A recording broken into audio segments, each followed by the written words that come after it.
मैं सबसे पहले दिल्ली के मतदाताओं का बहुत बहुत धन्यवाद करता हूं कि जिन्होंने 11 साल झूठ बोलकर केजरीवाल सरकार ने सरकार चलाई और जो दिल्ली देश की राजधानी थी, 11 साल में किस प्रकार से हमारी राजधानी में कोई डेवलपमेंट के काम नहीं हुए, लोगों को गुमराह किया गया, जो जनता के साथ वायदे किए वो पूरे नहीं किए। जिस प्रकार से उन्होंने 2100 रुपये का पंजाब में वायदा किया था महिलाओं देने के लिए, वो नहीं दिए।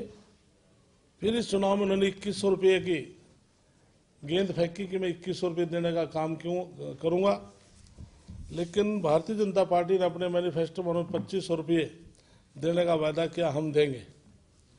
जिस प्रकार से उन्होंने मोहल्ला क्लिनिक की बात कर रखी, तो वहाँ पर पैरासीटामोल तक की गोली भी नहीं थी। जो स्कूलों की बात की, स्कूलों का सतर केवल किसी बिल्डिंग की पेंटिंग करने से स्कूल का सतर नहीं करता, लेकिन उसने अपने 11 साल में कितने टीचर भर्ती करे, और जो रिजल्ट का जब समय आता है, अधिकारियों को निर्देश दिए जाते हैं कि रिजल्ट डाउन नहीं आना चाहिए, रिजल्ट अप आना चाहिए। इस प्रकार का धोखा उन गरीब आदमियों के साथ केजरीवाल सरकार ने किया। तो जनता ने 48 सीट देकर के ये साबित कर दिया कि देश में प्रदेश में भारतीय जनता पार्टी की सरकार के साथ लोग हैं।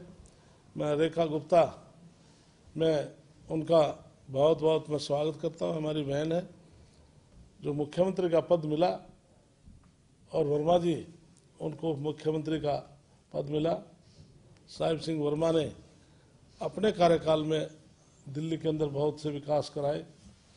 तो इस प्रकार से मैं मुबारकबाद देता हूँ। अब यमुना का जो पानी वो साफ होगा, तमाम बातें पूरी होंगी। इसके लिए मैं माननीय नायब सैनिक का मैं दिल की उदारता की बात कहूँगा कि जब उसने कहा कि चुनाव दौरान में कि जो हरियाणा प्रदेश से जो पानी दिल्ली को आता है उसमें जहर मिला हुआ आता है, तो नायब सैनी ने जहाँ पर जो हमारा हरियाणा से दिल्ली में एंट्री पानी करता उसकी पानी की बोतल भरी, और जो दिल्ली के अंदर पानी था, दोनों पानी दिखाए गए तो हमारा बिस्लरी जैसा पानी था, दिल्ली का काला पानी था। फिर मुख्यमंत्री खुद जमुना के अंदर जाकर उन्हें हाथ में पानी पिया और कहा कि केजरीवाल भी पीकर दिखाए। तो इस बात से वो बैक मार के चले गए। तो इसे लोग समझ चुके थे कि झूठ बोल रहा है। सर, एक कल राज्य स्तरीय दिशा समिति की हाँ बैठक हुई है सर, किन मुद्दों पर चर्चा हुई सर? क्या कल राज्य स्तरीय दिशा कमेटी की मीटिंग थी, उसमें मुख्यमंत्री चेयरपर्सन होते हैं और panchayat and rural development department, हम नोडल हमारा डिपार्टमेंट था। बतौर पंचायत मंत्री में उसमें वाइस चेयरमैन था। इसके अंदर 67 विभागों पर चर्चा हुई, अलग अलग विभाग की। तो उसमें जिस प्रकार से बिजली एक नेसेसिटी है कि आज हम हरियाणा प्रदेश को, पूरा प्रदेश मैं 98% कह सकता हूं कि आज 24 घंटे बिजली आज दी जा रही है। हमारा जब 2014 में सरकार बनी 36% लाइन लॉसेज था, वो भी घटकर आज बहुत नीचे आ चुका है, 10 से नीचे आ चुका है। ये माननीय मनोहर लाल जी ने काफ़ी मेहनत की। उसके बाद किसान हमारे अन्नदाता हैं। हमने किसान भाइयों को 31 जुलाई 2023 तक कनेक्शन देने का हमने वायदा कि हम कनेक्शन देंगे, लेकिन प्रदेश में डेरा ढाणी बहुत है, जहाँ पर किसान खेतों में अपना डेरा ढाणी बना लेता है। पहले मनोहर लाल जी ने 1 किलोमीटर का किया था, अभी जो हमारा लाल डोरा है उसका 1 किलोमीटर का जो रेडियस होगा, जिस डेरे पर 10 लोग होंगे और 150 मीटर तक विभाग उस पर खर्च करेगा, और उसके बाद उस पर किसान का खर्च होगा। तो इस प्रकार से हमने 50-50 का खर्च होगा।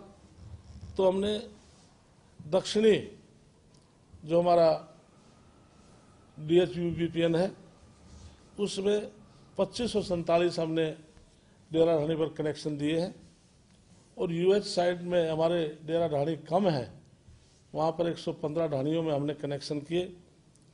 जो स्कूल हैं, स्कूलों का सत्र अच्छा हो, इस पर कल माननीय मुख्यमंत्री जी ने भी अच्छी कहा है कि भाई जो सरकारी स्कूल हैं, जो हमने सांस्कृतिक स्कूल, मॉडल स्कूल भी खोले हैं, तो आप मॉनिटरिंग करेंगे कि सरकारी स्कूलों में जो अब एडमिशन का समय है तो उसमें संख्या घटनी नहीं चाहिए, संख्या बढ़नी चाहिए। जो मेरिट के आधार पर हम बच्चे सरकार में भर्ती करते हैं, बगैर पर्ची बगैर खर्चे करते हैं, तो संख्या सरकारी स्कूलों में बच्चों की संख्या बढ़नी चाहिए, इस प्रकार का बल दिया है। और इसमें एक बहुत अच्छी बात आपको मैं बताऊंगा, जो हमारे जो नवीन जिंदल थे उनका भी सुझाव आया। जो हम जैसे आंगनवाड़ी में, स्कूलों में हम तेल से, रिफाइंड ऑयल से हम खाना बनाते हैं, बनाते हैं, उनका सुझाव था कि माननीय मुख्यमंत्री जी इसको चेंज करके इसमें कोई सरसों तेल यूज किया जाए, अच्छा घी यूज किया जाए, उनका सुझाव था। लेकिन मुख्यमंत्री ने 166 करोड़ रुपए जारी किए हैं। अब जो दूध होता है, डायरेक्ट बच्चों को दूध भी दिया जाएगा, उसके लिए 166 करोड़ रुपए ताजे दूध के लिए तैयारी की है। इस प्रकार से जो मानव है उसका स्वस्थ रहना अति आवश्यक है, तो इसलिए स्वास्थ्य विभाग हमारा प्रदेश में, स्वास्थ्य विभाग अच्छा काम कर रहा है। पहले अनिल भी थे जो स्वास्थ्य में, उन्होंने भी अपने कार्य में अच्छा काम किया। आज हमारी बेटी बहुत अच्छा काम कर रही है, युवा मंत्री हैं। तो इसमें जो टीबी एक अहम बीमारी है, हम जिस प्रकार से हमने हरियाणा को ओडीएफ मुक्त करने का वायदा किया था, टीबी मुक्त करने का भी हमने वायदा किया है। अब तक 25 लाख सैंपल लिए गए, उसमें से 4,829 टीबी के पेशेंट पाए गए। और माननीय मनोहर लाल सरकार ने भी पूरा काम किया। तो आज नायब सैनी ने कहा है कि हम 31 दिसंबर तक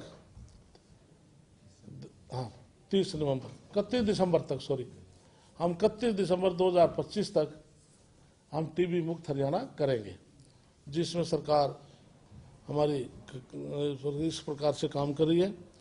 तो ओडीएफ के लिए 6,618 गांव में से अभी 1759 गांव को हमने ओडीएफ कर दिया है। हम चाहते हैं कि पूरा प्रदेश ओडीएफ रहे। और मेरा पंचायत विभाग है, हमने जैसे पहले आपके सामने फैसला किया है कि हम पूरे प्रदेश में जितने भी शमशान घाट हैं, कब्रिस्तान है, हम उनकी चार दीवारी कराएंगे, उनका वे बनाएंगे और पीने के पानी का प्रबंध करेंगे, शेड बनाएंगे। और 1000 गांव में हम ई लाइब्रेरी खोलने जा रहे हैं। हमने काफ़ी गांव के अंदर ई लाइब्रेरी हम मुख्यमंत्री से उद्घाटन करें खोल दी है। 250 गांव में हमने जिम लगवा दी गई है। और 1000 गांव में हम महिला सांस्कृतिक केंद्र खोलने जा रहे हैं। और 1000 गांव में हम गांव की फिरनी को पक्का करके उससे स्ट्रीट लाइट लगाने का काम करें। वो भी काफ़ी ब्लॉकों में, पूरे प्रदेश में 7-8 डिस्ट्रिक्ट में वो काम भी चालू है, जिससे कि पूरे प्रदेश में ग्रामीण अंचल में जो फिरनी है उनको पक्का करके स्ट्रीट लाइट लगाई जाए। हम तालाबों का भी नवीकरण कर रहे हैं, जिससे कि गांव के अंदर जो सिल्ट भर जाता है, जो गंदा पानी होकर के, उनको सफाई करके उनका रिटेनिंग वाल बनानी है। जो मनरेगा से उसकी खुदाई करके उसके ऊपर को टैल वगैरह लगा, टैल ट्रेसिंग करके कि हम छोटे मोटे पौधे, फूल पौधे लगा करके हम ऐसा काम करेंगे कि जिससे कि पूरे प्रदेश में लगे कि हमारे जो तालाब हैं वो भी बहुत सुंदर हैं। तो इसी प्रकार से पशुधन को बढ़ावा देने के लिए भी सरकार काफ़ी प्रयासरत है कि हमारे जो नस्लें हैं उनका सुधारीकरण किया जाए। और विशेष तौर से जो हमारी गौ माताएँ हैं जो आज घूमती थी, हमारी 686 ऐसी हरियाणा प्रदेश के अंदर गौशालाएँ हैं जो रजिस्टर्ड हो चुकी हैं। उसके लिए हरियाणा सरकार, जो हमारा छोटा बच्चा होता है, हम 15 रुपये डेली उसका खुराक का देते हैं, 20 रुपये गाय के लिए देते हैं, 25 रुपये नंदी के लिए देते हैं। और हम जो ग्रांट जो हमारी उसमें से हम समय पर जिस प्रकार से चारा आता है, हम जिस गौशाला में जितनी गौवें हैं उसके हिसाब से हम इकट्ठा पैसा भेजने का काम करते हैं। और हमने ग्राम पंचायतों को अधिकृत भी किया है कि जिस गौशाला के अंदर जो गांव 100 गौवें रखकर गौशाला खोलना चाहता है तो 2.5 एकड़ जमीन ग्राम पंचायत को अधिकृत किया है। 500 तक 7.5 एकड़, और जो 1000 इससे ज़्यादा गांव हैं तो उसमें हम 21 एकड़ तक भी ग्राम पंचायत की जमीन हम देकर उन गौशाला खोलने का काम करेंगे। मंत्री जी, एक बहुत बड़ी समस्या है, लगातार 10 साल से आपकी सरकार है और गौरक्षा के नाम पे, गौशाला के नाम पे लगातार फंड सरकार दे रही है, लेकिन उसके बावजूद भी जो आवारा पशु है या गोवंश की बात करें तो विभिन्न हरियाणा की तमाम सड़कों के ऊपर वो घूमते नजर आ रही है। इसके ऊपर कंट्रोल क्यों नहीं हुआ? इसके लिए जिस प्रकार से ये संस्थाएं गांव के सहयोग से, इलाका सहयोग से गौशालाएं चल रही है, लेकिन हमने हरियाणा सरकार ने भी शुरुआत की है और उसकी शुरुआत नंदियों से की है। जिस प्रकार से मेरे विधानसभा में एक पायलट प्रोजेक्ट पर नैन गांव के अंदर 50 एकड़ में हमने वहां पर गौशाला नंदीशाला खोलने का हमने काम किया है और उसमें कम से कम 3.5 आज तो 5,000 के करीब उसमें नंदी है। जो सड़कों पर आप पानीपत में जाकर देखेंगे तो आपको बहुत कम नंदी नजर आएंगे। तो इस प्रकार से हम प्रयासरत है कि पूरे प्रदेश में हम इस प्रकार से नंदीशालाएं खोलें जिससे कि जो हमारे नंदी हैं जो वो सड़क पर ना फिरे। मंत्री जी, निकाय चुनाव है, क्या दावे हैं आपके?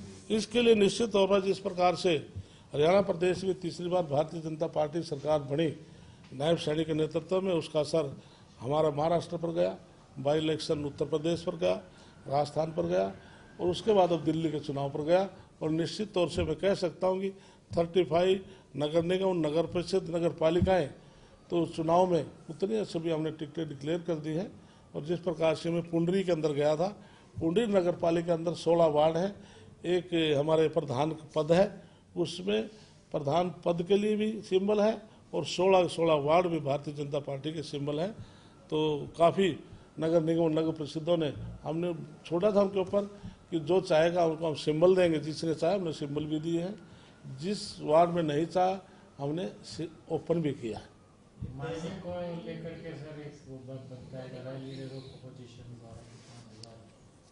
भूपेंद्र सिंह हुड्डा और भारतीय जनता पार्टी आज प्रदेश के अंदर जिस प्रकार से आगे बढ़ रही है, हमको ये बात सहन नहीं हो रही। वो अभी सदमे से बाहर नहीं आए हैं। कभी रणदीप सुरजेवाला कहता है कि 20,000 करोड़ का नुकसान हो गया, कभी हुड्डा कहता है कि 5,000 करोड़ का नुकसान हो गया, इलीगल माइनिंग हो रही है। इसलिए भूपेंद्र सिंह हुड्डा 2005 में आए थे और 13-14 तक रहे। उनके कार्यकाल में जो माइनिंग की जो ओपन होती थी ऐसे टेबल पर होती थी और दबंग उस ऑक्शन को ले जाते थे और पूरे डिस्ट्रिक्ट को एक व्यक्ति लेकर जाता था। लेकिन जब माननीय मनोहर लाल की सरकार आई, हमने पूरे प्रदेश में लगभग 65-66 माइनिंग जोन अलग अलग बनाए और ऑनलाइन हमने वो माइनिंग का काम हमने दिया है।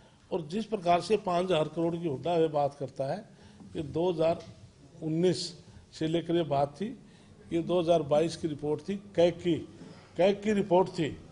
ये कैग की रिपोर्ट के आधार पर बोल रहा था, जबकि मैंने आज कैग की रिपोर्ट देखी जिसमें 5,000 का मैंने अधिकारी बुलाए थे आज, उसमें कोई 5,000 करोड़ का कहीं कैग की रिपोर्ट में जिक्र नहीं था। लेकिन फिर भी पीएसी कमेटी के अंदर ये मामला आया और हमारे डिपार्टमेंट ने रिप्लाई दे दिया था।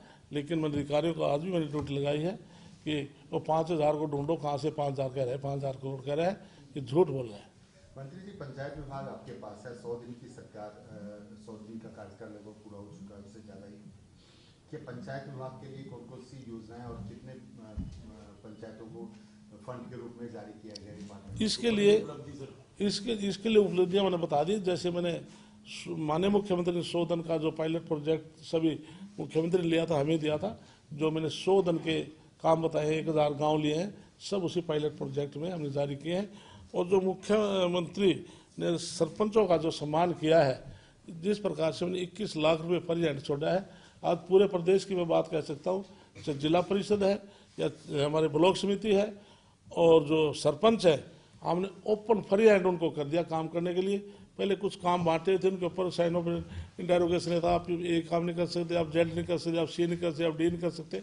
अब सबको हमने अधिकृत किया है कि जिला परिषद, ब्लॉक समिति और सरपंच आपस में एक्सचेंज करके भी, कोई जिला परिषद किसी गांव में करना चाहता है कर सकता है, ब्लॉक समिति वाला करना चाहता है, सरपंच इंडिपेंडेंट कोई काम करना कर सकता है।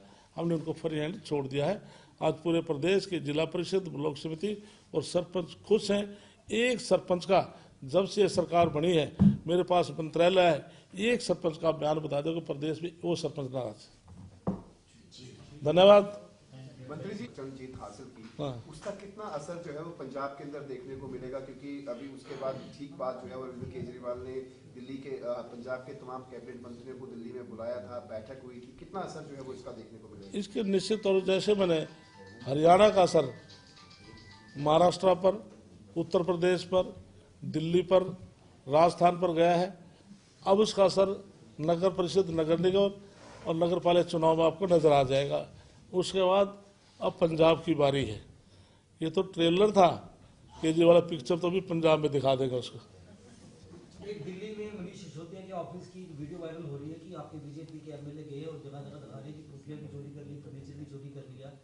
इसके बारे में आप क्या कहेंगे? इसके बारे में मैंने वीडियो देखी नहीं है, मैं वीडियो देखता तो मैं इसका भी रिप्लाई दे सकता था। धन्यवाद।